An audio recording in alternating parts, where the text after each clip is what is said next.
Alright, so the title of this video is Labels and Self-Images as the Invisible Prison.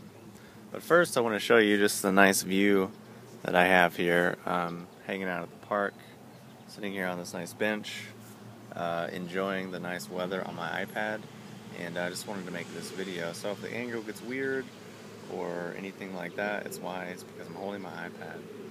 So what I'm going to talk about in this video is not coming from a place of judgment. It's coming from an experiential place because I've been through this. I've been through the many incarnations, I've been through the many evolutions of this process, and I witnessed it in myself, and I witnessed it in many other people.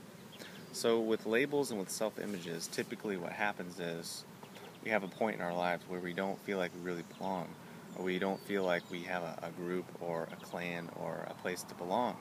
So we crave and we search for a group or a clique or a niche or whatever it is, whether it's high school, you're the punk rock kids or the grunge kids or the kids that like hip-hop or the sports kids or whatever it is.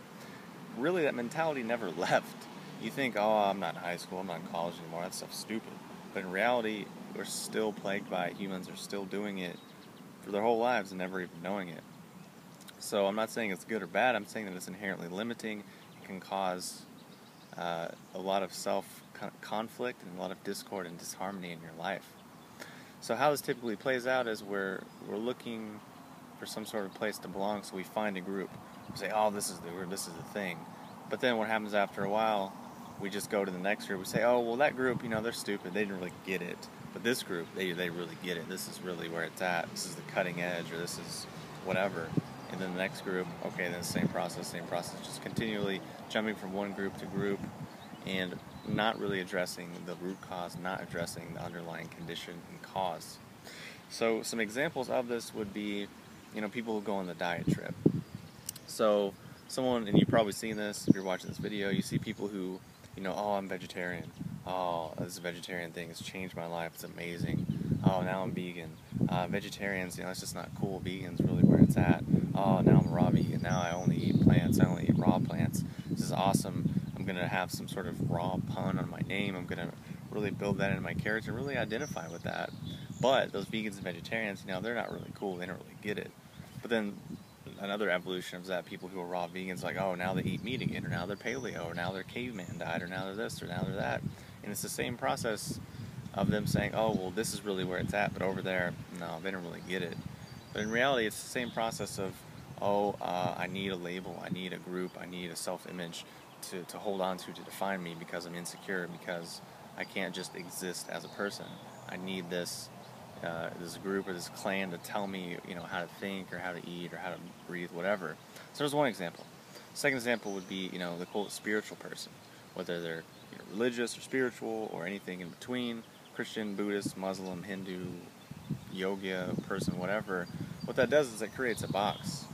And what that box does is creates a lot of discord and a lot of fight and a lot of just disharmony within the person, because ultimately when we take on a box, when we take on a self-image, that sets up the conditions for contradiction immediately. Sets up the conditions for contradiction, for judgment, for belittling others, for putting yourself above other people, for arrogance, for pride, for all of those things, because now you have this box.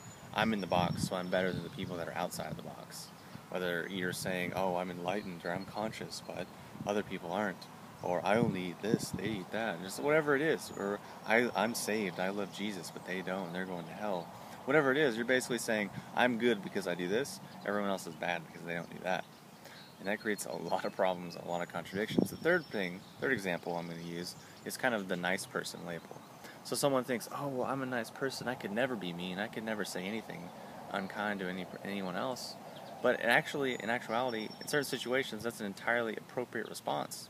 If someone's overstepping their boundaries, they're stepping on you, they're encroaching in your space, you need to be able to check them. You need to be able to react in maybe an aggressive way, not a violent way necessarily, not a way that's harmful or derogatory, but a way that respects you as a person, respects your boundaries, but might not make you look that nice, for example. So it's just one way that we get locked into a label, and it keeps us trapped and causes problems, when in reality, we're complex creatures. We're constantly changing, we're constantly evolving and growing, trying new things, doing new things, wanting to explore new things, because every moment is different. Every day you wake up is a new day. Every year is a new year. Sure, there are cycles that repeat, but it's new and it's fresh, and every moment is essentially the same moment, but the different moment, whatever, eternal paradox, which I'm not going to get into now, but you get what I'm saying. And every day there's the opportunity to have a new experience. There's an opportunity to think a different thought, choose a different perception, choose a different action, choose a different belief, whatever. So by being trapped in limitations of labels and self-images, we're just creating a lot of trouble for ourselves. And I think we really just need to grow up and realize that we're much bigger, we're much more complex than any label or any image or any group or any clan or any diet or spiritual practice or any of those things. It's really just immature, and it's still that high school mentality. It's still that, oh, well, I'm the cool kid because I meditate and don't eat animals, or I'm saved because I believe in Jesus, or I do CrossFit and they do running, so I'm better than them, or whatever it is. Everyone has that, and it's really stupid and it's really immature.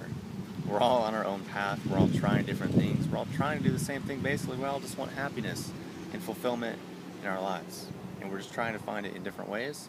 And whether that's a diet or a religion or an exercise program or whatever it is, it's all okay and it's all fine. And it's silly for us to judge other people because they're not in our box, which we've defined. So if you want more freedom, if you want more just peace of mind and less conflict, less judgment, less hostility towards other people, drop the labels, drop the this is what I am, I'm in this group and it's better than this other group. Drop that whole conversation and realize that it's really not who you are. It doesn't really define you. It's just something you're doing. And tomorrow you might want to do something different. Next year you might want to do something different. So save yourself the trouble of building up your identity around your group or your clan. So hopefully that's been helpful and entertaining. It's something I've been through a lot, and through many different incarnations, a lot of different groups, a lot of different manifestations of the same belief. But finally I woke up one day and realized this is kind of stupid and I should stop doing it. So that's where I'm at now. Hopefully my experience can help you and benefit you. If you have any questions or comments, post them below, and I'll talk to you soon.